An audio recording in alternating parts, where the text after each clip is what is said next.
Alors, on se retrouve avec la réponse au, voilà, au petit exercice précédent. Donc, juste pour replanter le décor peut-être un peu mieux, pardon, je vous demandais de tracer le graphe d'état qui permet de reconnaître la séquence 1-0 sur une suite de bits. Donc, les bits sont présentés de manière sérielle, donc les uns à la suite des autres, en série, et la sortie passe à 1 durant un cycle quand la séquence est détectée. En d'autres termes, vous voyez ici, on a donc l'horloge, comme d'habitude, tout est synchrone sur l'horloge, d'accord? C'est-à-dire que la transition d'un état à un autre ne se fera que lorsque l'on aura un front d'horloge.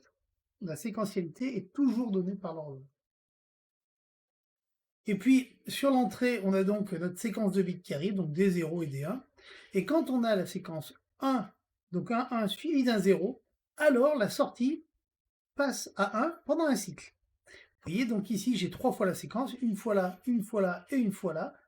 Un 0, un 0 et un 0, et donc là, fatalement, eh bien, la sortie passe 3 fois. Alors, quelle est la tête de la machine d'état qui pourrait réaliser ce système? Donc, cette machine, elle est très simple, on va le voir tout de suite. Eh bien, elle est faite de la manière suivante. Donc, la machine, elle comporte 3 états. Le premier état, c'est l'état 0, d'accord? Donc, l'état 0, c'est l'état initial, si vous préférez. Vous verrez dans la littérature, quelquefois, ce premier état, on va le retrouver, et le cercle, on le double. Il y a 2 cercles, pour dire que c'est celui du début. On peut aussi trouver, sur le premier état, un espèce de petit éclair qui nous dit, ben voilà, c'est ici qu'on attaque.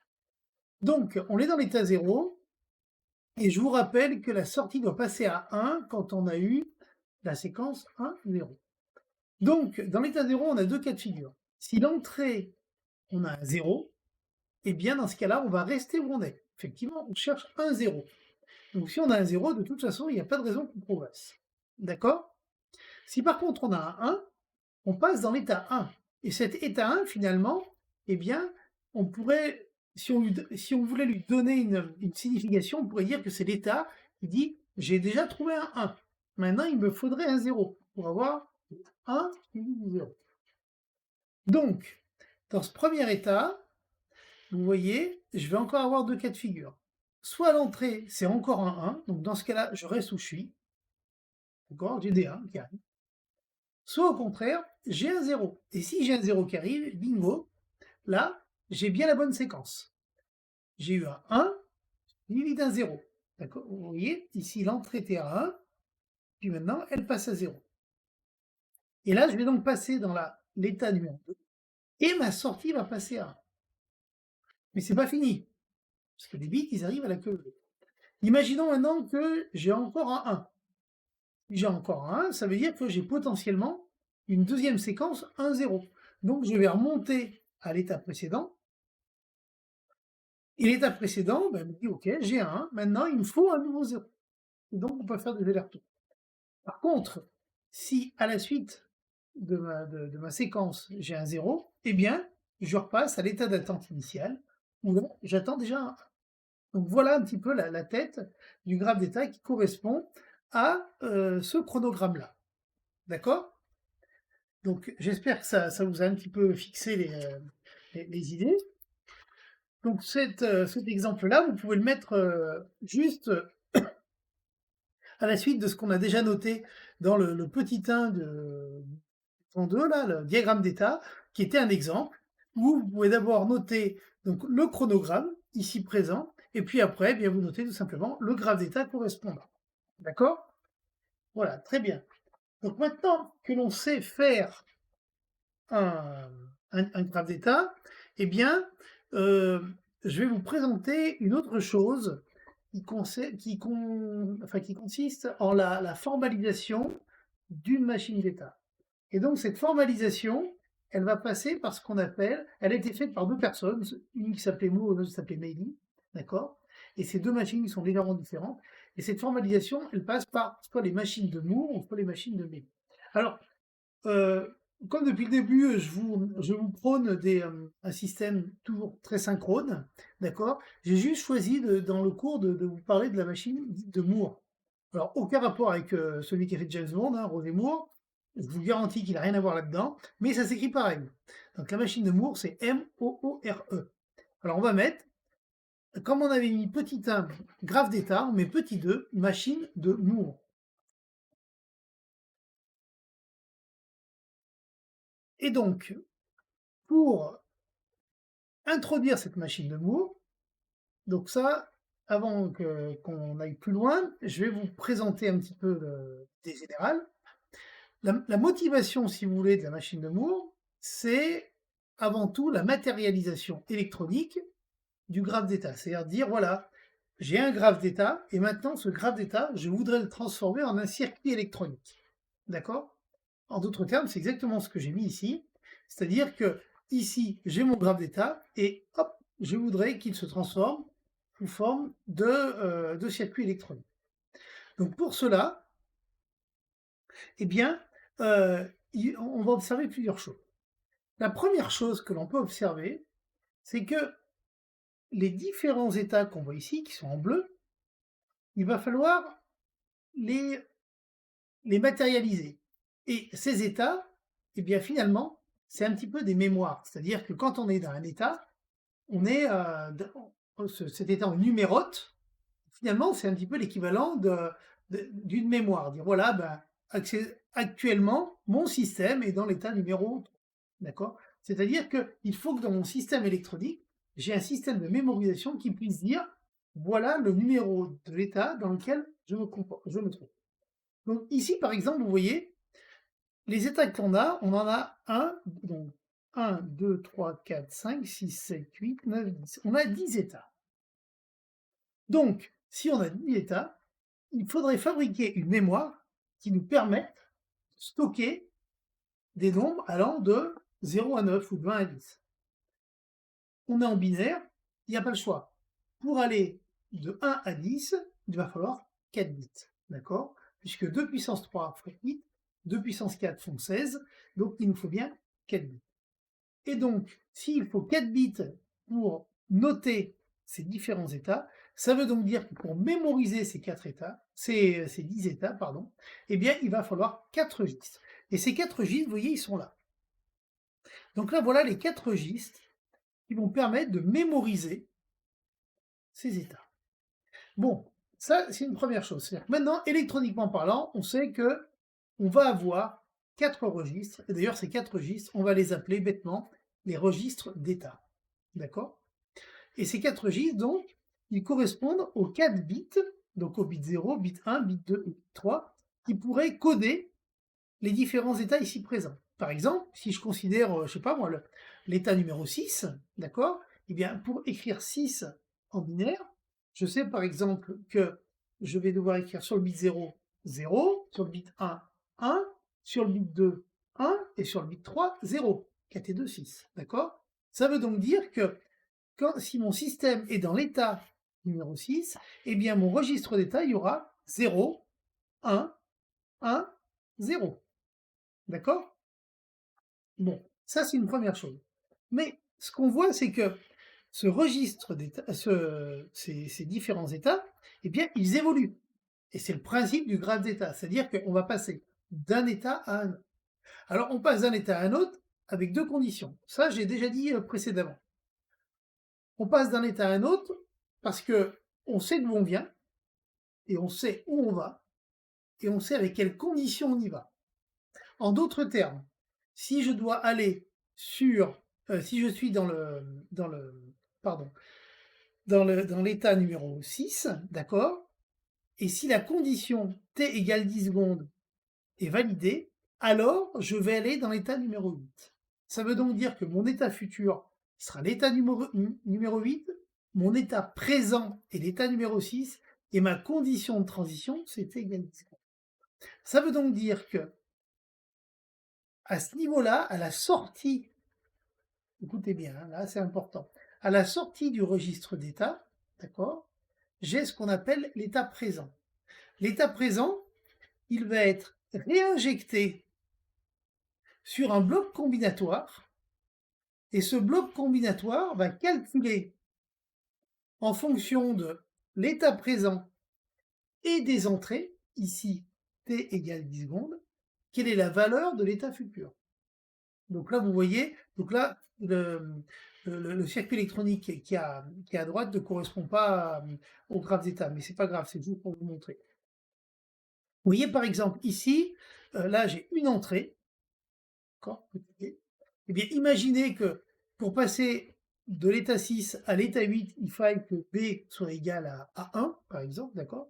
Eh bien, si sur le registre d'état à la sortie du 6, ce 6, il est réinjecté, vous voyez, les fils, ils repartent tous en arrière, il est réinjecté dans un bloc combinatoire avec l'entrée B. Et si j'ai 6 ici et B qui est égal à 1, alors le bloc combinatoire ici va produire en sortie 8. Et ce 8, au front d'horloge suivant, va être stocké dans le registre d'état. Si bien que on sera bien passé de l'état 6 à l'état 8. Donc, on se rend compte d'une chose, c'est que une machine de Moore, une machine d'état, finalement, il y a une première partie qui est une partie synchrone, qui est le registre d'état, au milieu là, un bloc combinatoire en entrée qui est branché sur l'entrée du registre d'état et dont l'entrée elle-même est la sortie du registre d'état, d'accord? Et ce bloc combinatoire-là, eh bien, son but va être de faire évoluer les états les uns à la suite des autres en fonction de l'état présent et des nouvelles entrées au système. D'accord? Alors, il y a un dernier point que l'on n'a pas abordé, c'est ce que j'ai noté en vert, vous voyez? Ce que j'ai noté en vert, c'est les sorties, c'est-à-dire à chaque fois que je suis dans un état, qu'est-ce qui va se passer sur les sorties du système? Par exemple, ici, vous voyez la touillette qui tombe, ici c'est le sucre, et ainsi de suite. Eh bien, là, c'est relativement simple aussi. Ça va être un autre bloc combinatoire qui va être ce coup-ci à droite du registre d'état et qui, en fonction de la valeur des bits de l'état, va permettre de produire des valeurs aux différentes sorties. Donc, on se rend compte que l'on a trois blocs, vous voyez, ici présents. Le bloc en bleu, qui est le registre d'état. Ce registre d'état, c'est tout simplement le fait qu'on a la nécessité de mémoriser, donc d'utiliser des registres. On a le bloc rouge qui est un bloc combinatoire et qui va faire une logique conditionnelle permettant de passer d'un état à un autre. Et puis, on a le bloc vert à la sortie, d'accord, qui va nécessiter une logique, là encore combinatoire, pour activer les sorties en fonction des valeurs de l'état du système. D'accord? Donc tout ceci, ça se matérialise, ça se formalise plus généralement sous cette forme-là, qu'on appelle la machine de Moore. Donc la machine de Moore, c'est exactement ce que je viens de vous raconter, c'est-à-dire qu'au centre, en bleu, toujours en bleu, vous avez le registre d'état. Le registre d'état, c'est le nombre de bascules qu'il va falloir pour coder le nombre d'états de système, d'accord? Si vous avez un graphe d'état avec 50 états, par exemple, eh bien, vous pouvez calculer qu'il va vous falloir 6 bits, puisque 2 puissance 6, ça fait 64, d'accord? Bon, je ne vous conseille pas d'avoir un graphe d'état à 50 états, parce que là, je pense que vous allez bien dormir. Donc, ce registre d'état au centre, là, d'accord? Eh bien, il a en sortie, donc tant qu'il n'y a rien qui se passe, et sur l'horloge naturellement, et sur son entrée, il produit ce qu'on appelle l'état actuel, l'état présent, l'état dans lequel il est. Cet état actuel est réinjecté à l'entrée d'un bloc combinatoire, et le bloc combinatoire, il accepte deux choses, l'état actuel, l'état présent, et les entrées du système. Et ce bloc combinatoire, eh bien, il va générer ce qu'on appelle l'état futur. Typiquement, tout à l'heure, vous vous rappelez, j'étais dans l'état de 6, donc ça veut dire que sur le trait bleu, j'aurais eu un 6 là. Les entrées, c'était mon timer qui était égal à 10, ok. Et en sortie, ce bloc combinatoire avec ces deux informations-là allait me générer, eh bien, en sortie, typiquement 8. Donc j'allais, le registre d'état au prochain front d'horloge, eh bien, on allait stocker non plus 6, mais 8. Et donc, on allait faire évoluer le registre d'état. D'accord? Et puis, on retrouve aussi en vert le bloc combinatoire de sortie, c'est-à-dire que à partir de la valeur des états, eh bien, on est capable de générer de manière complètement combinatoire, hein, c'est que des portes logiques, d'accord, les sorties du système. Et donc on a une machine de Moore finalement, qui peut être, formalisée sous la forme de 2 équations. La première, c'est la suivante, d'accord? C'est que l'état futur, donc l'état n+1, c'est une fonction des entrées x et de l'état présent, état n, et les sorties y sont une autre fonction g, d'accord, de l'état n, donc de l'état présent. OK? Donc, on va noter tout cela de la manière suivante. Donc, on peut noter, donc vous avez mis petit 2, machine de Moore. On note, traditionnellement, on généralise un automate d'état à l'aide d'une machine dite de Moore. Traditionnellement, on généralise un automate d'état à l'aide d'une machine dite de Moore, M-O-O-R-E, sous la forme générale suivante. Deux points, et vous prenez, donc vous refaites ce schéma-là, avec les deux, avec juste le schéma. D'accord? Vous laissez les deux équations, elles sont pour l'instant. À la suite de ce schéma que vous aurez fait, eh bien, on va détailler la fonction de chacun des trois blocs. C'est ce que je vous ai raconté jusqu'à maintenant. Donc, vous mettez premier tiret, la fonction f, donc le bloc rouge, hein, d'accord? La fonction f est combinatoire et permet de calculer l'évolution du système. Point. En d'autres termes, f gère les conditions de transition entre états. Point. L'entrée de f sera la valeur de l'état actuel et les entrées au système, virgule, tandis que la sortie sera l'état futur. Point. Deuxième tiret, alors on va parler de la partie verte maintenant. La fonction g est aussi une fonction combinatoire que l'on appelle fonction de sortie ou bloc de sortie, et qui permet de générer les sorties, que j'ai noté Y hein, ici, d'accord, permet de générer les sorties en fonction des états du système. Okay, donc là, il n'y a pas grand-chose à dire.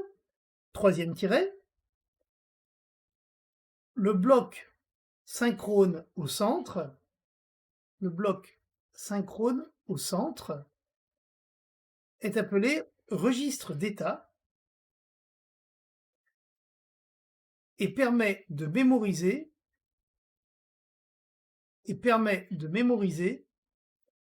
l'état dans lequel se trouve le système.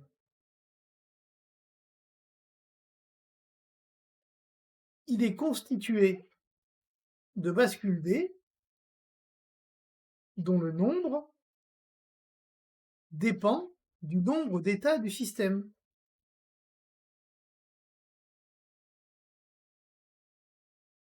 Parenthèse, par exemple,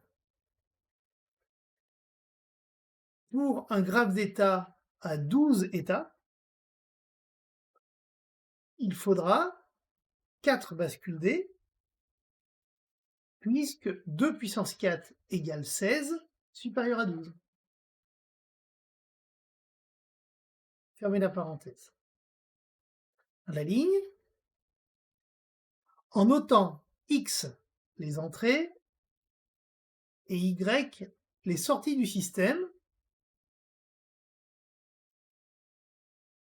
il est alors possible de représenter un système séquentiel comme l'assemblage de deux réseaux combinatoires calculant les deux fonctions f et g, et d'un organe de mémorisation sauvegardant l'état courant du système. Deux points. Et là, vous pouvez noter donc les deux équations qu'il y a ici, d'accord?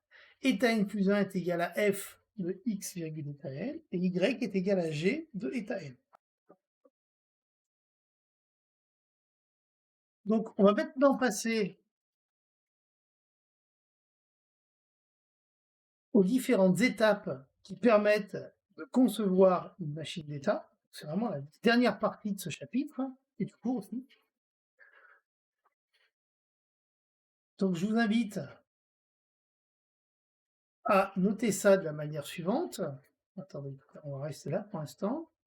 Vous allez noter grand 3, comme vous aviez mis grand 2, alors attendez, il faut que je retrouve ma feuille. Comme on avait mis grand 2, machine à état fini, on va noter grand 3, étape de conception d'une machine d'état. Étape de conception d'une machine d'état.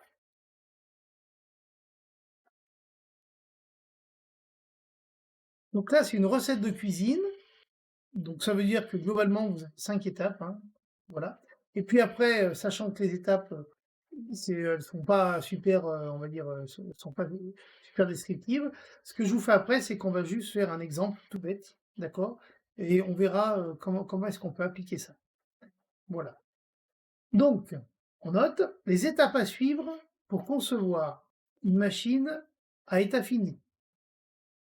Les étapes à suivre pour concevoir une machine à état fini sont les suivantes. 2 points. Petit 1. Dessiner le diagramme d'état. Petit 1. Dessiner le diagramme d'état. Entre nous, si vous arrivez à faire le diagramme d'état, le plus compliqué est fait. Je vous le dis tout de suite, je vais être honnête, c'est la chose la plus compliquée qu'il y a à faire. Et quand vous faites un diagramme d'état, surtout, il faut toujours garder en tête qu'il faut prendre en considération tous les cas de figure. D'accord? Si vous avez 3 entrées, ça veut donc dire que pour passer d'un état à un autre, eh bien, vous devez considérer l'état des 3 entrées. Ça, c'est super. D'accord? Donc, petit 1, dessiner le diagramme d'état. Petit 2, déterminer le nombre d'états. Déterminer le nombre d'états et les coder en binaire afin de déterminer le nombre de bascules dans le registre d'état. Donc on en a parlé juste avant. Petit 3, déterminer la table de transition. Alors qu'est-ce que la table de transition? On va le voir un petit peu plus loin. La table de transition, c'est simplement dire, si je suis dans l'état X et que je dois passer dans l'état Y, d'accord? Eh bien, quelles sont les conditions qu'il doit y avoir pour que cette transition se fasse, d'accord? Donc, déterminer la table de transition. Ça, c'est pas super compliqué, contrairement à ce qu'on peut croire. Petit 4, donc à partir de la table de transition, et là, on va voir si vous avez bien suivi les cours de logique combinatoire, parce que là, il faut devenir le roi du tableau de Carnot. Hein. Là, vous allez être obligé de faire des tableaux de Carnot. Donc, petit 4, déterminer les expressions du bloc combinatoire F permettant de calculer l'évolution de la machine. Déterminer les expressions du bloc combinatoire F permettant de calculer l'évolution de la machine. Et enfin, petit 5, ben la même chose, hein, mais de l'autre côté, déterminer les expressions du bloc combinatoire G permettant de calculer les sorties du système.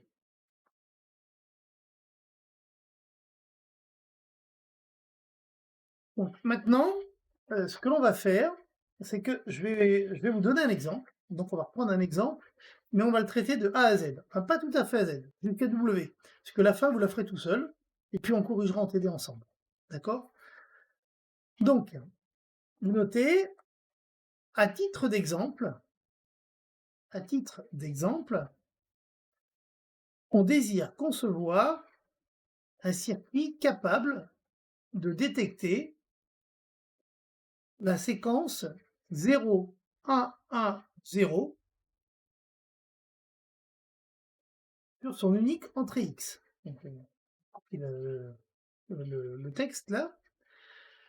Quand la séquence se produit, le circuit doit émettre un 1 sur son unique sortie Y, puis revenir à 0. On note, le système est synchrone sur front montant. Donc d'accord, on a un système avec une horloge naturellement, un reset, ici que je ne modélise pas, mais gardez toujours en tête que le reset il existe tout le temps. Sans reset, vous êtes mort, hein, je le répète. Le reset, pourquoi il est important? Parce que tout simplement, c'est lui qui vous dit dans quel état vous devez commencer. S'il n'y a pas de reset, eh bien, a priori, c'est un système électronique, il n'y a pas de raison qu'il commence à 0. D'accord?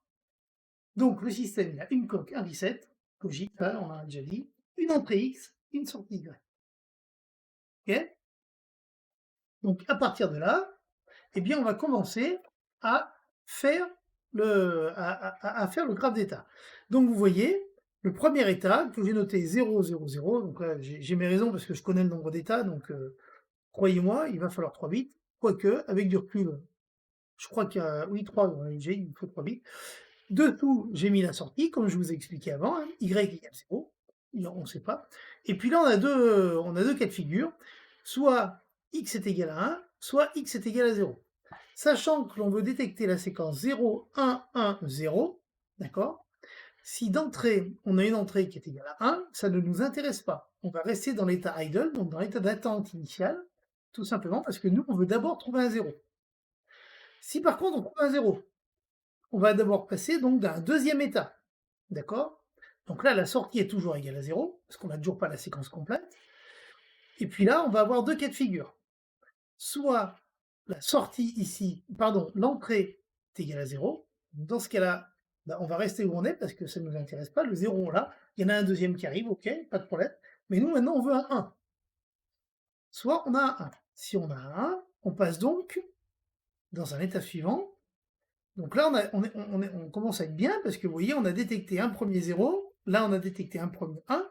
Donc on a déjà la séquence 0, 1. Deux cas de figure encore. Soit on a un 0 qui arrive. Donc si on a un 0 qui arrive, bien, notre séquence 0,1, elle ne sert plus à grand chose. On est obligé de recommencer à partir de 0. Soit on a un deuxième 1 qui arrive. Donc dans ce cas-là, on va passer dans l'état 0, 1, 1. Et y est toujours égal à 0. Là, on a une séquence 0, 1, 1. Donc à ce niveau-là, deux cas de figure. Je vous fais afficher directement la séquence, ce sera plus simple. Deux cas de figure.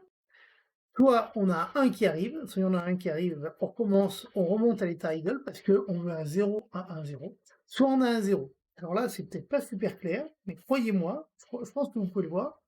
Là, on va passer dans le dernier état, l'état numéro, combien il fait celui-là? Le cinquième état, l'état noté 4, d'accord? On va dire 0 à 4.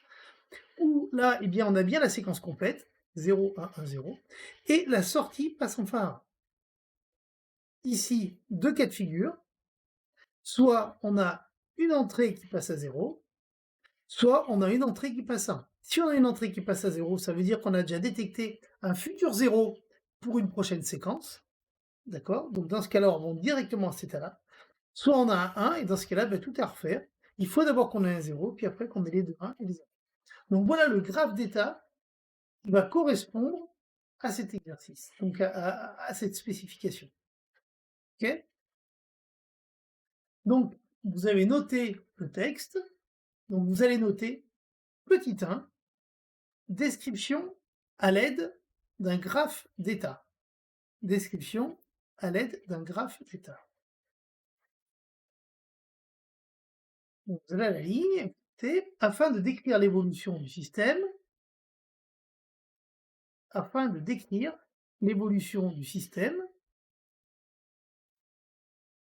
on dessine le graphe d'état correspondant aux spécifications. point, et vous pouvez dessiner ce graphe-là. D'accord? Donc, au-dessous, on va noter la chose suivante. Chaque état est numéroté de 000 à 100. Chaque état est numéroté de 000 à 100. Et l'on note aussi la valeur de la sortie associée à chaque état.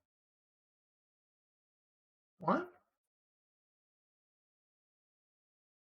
Dans cet exemple, il est facile de comprendre la nécessité de mémoriser l'état dans lequel on se trouve,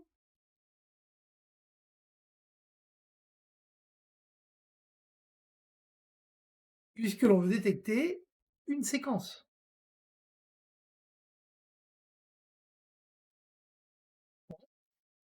Dans le cas présent, nous avons 5 états. Il faut donc 3 bits pour coder les 5 états. Et il faudra au minimum 3 bascules D pour réaliser le registre d'état.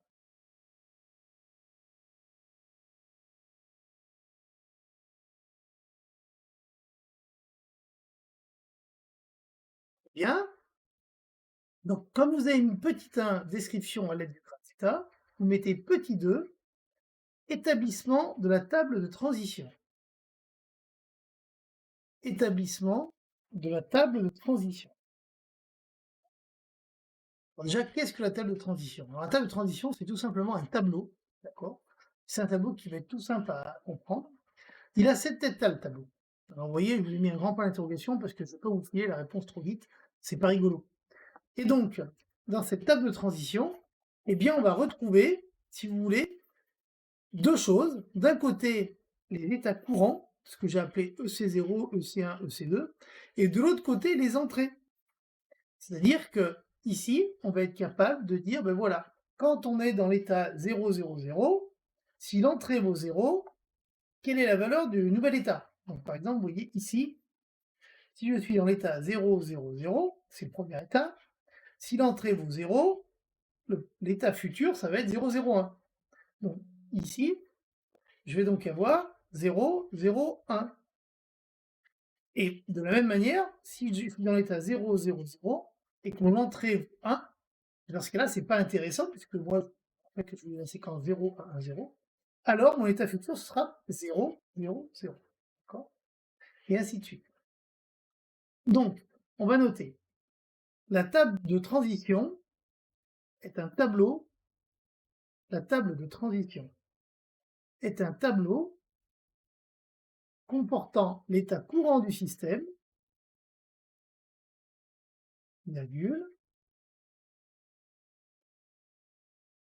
les entrées agissant sur les conditions de transition, les entrées agissant sur les conditions de transition, et l'état futur. Point. À partir du graphe d'état, on l'a défini, une table, comme suit, deux points, et vous allez refaire ce schéma, alors comme je suis très gentil, voilà, je vous donne la solution. Donc moi, ce que je vous invite à faire, c'est refaire le schéma, et puis recalculer, refaire les différents blocs ici tout seul, d'accord? Alors, comment est-ce qu'on fait pour faire ça? Eh bien, c'est tout simple.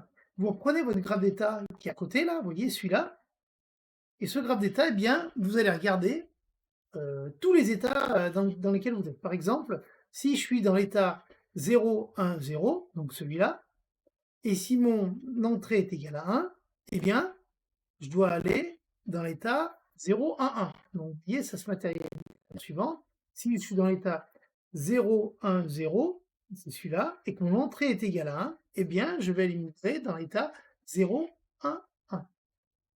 Une fois que vous avez rempli ce système, d'accord, eh bien, vous avez la chose suivante à faire, c'est trouver le bloc F qui va permettre de fabriquer ça. Le bloc F ici, il va admettre 4 entrées, les 3 entrées des états courants EC0, EC1, EC2 et X. Et naturellement, le bloc F, il va avoir 3 sorties, EF0, EF1, EF2. S'il y a 3 sorties, ça veut donc dire qu'il y a 3 tableaux de Carnot à faire. D'accord? Il y a un tableau de Carnot par bit de l'état futur. D'accord? Donc ici, par exemple, donc les 3 tableaux, eh c'est ce que vous allez faire. Donc là, je ne vous les donne pas. Vous allez vous débrouiller à les trouver parce que vous êtes fort en logique combinatoire et qu'il n'y a pas de problème là-dessus.